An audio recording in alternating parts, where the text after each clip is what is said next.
18 दिन के युद्ध ने द्रौपदी की उम्र को लगभग 80 वर्ष जैसा कर दिया था, शारीरिक रूप से भी और मानसिक रूप से भी। शहर में चारों तरफ विधवाओं का बाहुल्य था। पुरुष इक्का दुक्का ही दिखाई पड़ता था। अनाथ बच्चे घूमते दिखाई पड़ते थे और उन सबकी महारानी द्रौपदी हस्तिनापुर के महल में निश्चेष्ट बैठी हुई शून्य को निहार रही थी। तभी श्री कृष्ण कक्ष में दाखिल होते हैं। द्रौपदी कृष्ण को देखते ही दौड़कर उनसे लिपट जाती है। कृष्ण द्रौपदी के सिर को सहलाते रहते हैं और रोने देते हैं। थोड़ी देर में कृष्ण द्रौपदी को खुद से अलग करके समीप के पलंग में बैठा देते हैं। द्रौपदी ने कहा, ये क्या हो गया सखा, ऐसे तो मैं नहीं सोचा था। कृष्ण ने कहा, नियति बहुत क्रूर होती है पांचाली, वो हमारे सोचने के अनुरूप नहीं चलती, वो हमारे कर्मों को परिणाम में बदल देती है। द्रौपदी, कभी भी युद्ध किसी समस्या का समाधान नहीं होता, अपितु युद्ध स्वयं ही एक समस्या बन जाता है। तुम प्रतिशोध लेना चाहती थी और तुम सफल हुई द्रौपदी। तुम्हारा प्रतिशोध पूर्ण हुआ।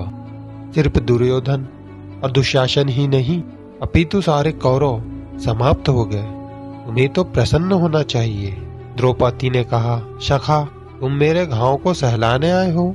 कृष्ण ने कहा, नहीं द्रौपदी, मैं तो तुम्हें वास्तविकता से अवगत कराने के लिए आया हूँ। हमारे कर्मों के परिणाम को हम दूर दूर तक नहीं देख पाते हैं और जब ये समक्ष होते हैं तो हमारे हाथ में कुछ नहीं रहता। कर्म के सिद्धांत का यही तात्पर्य है द्रौपदी कि अच्छा कार्य अधिक अच्छा कार्य करवाता है और बुरा कार्य अधिक से अधिक बुरा कार्य करवाता है। द्रौपदी ने कहा, तो क्या इस युद्ध के लिए पूर्ण रूप से मैं ही उत्तरदायी हूँ कृष्ण? कृष्ण ने कहा, नहीं द्रौपदी, तुम स्वयं को इतना महत्वपूर्ण मत समझो, लेकिन तुम अपने कर्मों में थोड़ी सी दूरदर्शिता रखती तो स्वयं को इतना कष्ट में कभी नहीं पाती। द्रौपदी ने कहा, मैं क्या कर सकती हूँ कृष्ण? कृष्ण ने कहा, तुम बहुत कुछ कर सकती थी। जरा स्मरण करो द्रौपदी, युद्ध के पूर्व जब मैं शांति का प्रस्ताव लेकर हस्तिनापुर जा रहा था, तब तुमने मुझसे कहा था, मैं हवन कुंड से उत्पन्न हुई द्रौपदी हूँ, महाराज द्रुपद की पुत्री हूँ, महावीर दृष्टिदुमन की बहन हूँ, 5 महारथियों की पत्नी हूँ और 5 महारथियों की माता हूँ। इसलिए मुझे शांति नहीं, केवल युद्ध चाहिए। अगर तुमने उस वक्त इतने कठोर शब्दों का प्रयोग न किया होता तो भी इतना कष्ट नहीं भोगती द्रौपदी।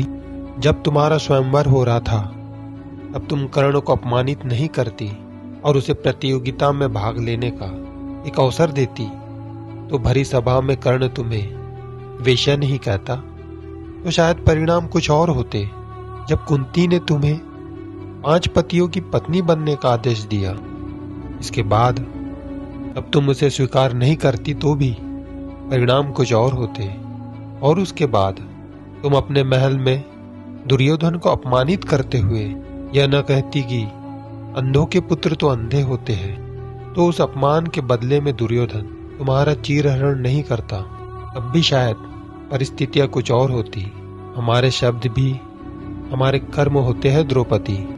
अपने हर शब्द को बोलने से पहले बोलना बहुत जरूरी होता है, अन्यथा उसके दुष्परिणाम सिर्फ स्वयं को ही नहीं, हमारे पूरे परिवेश को दुखी करते रहते हैं। संसार में केवल मनुष्य ही एकमात्र ऐसा प्राणी है जिसका जहर उसके दांतों में नहीं, शब्दों में है।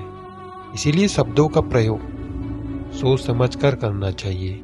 ऐसे शब्दों का प्रयोग कीजिए जिससे किसी की भावना को ठेस न पहुंचे। मनुष्य की जीभ में हड्डियां नहीं होती, फिर भी वह जीभ मनुष्य की सारी हड्डियां तुड़वाने का सामर्थ्य रखती है।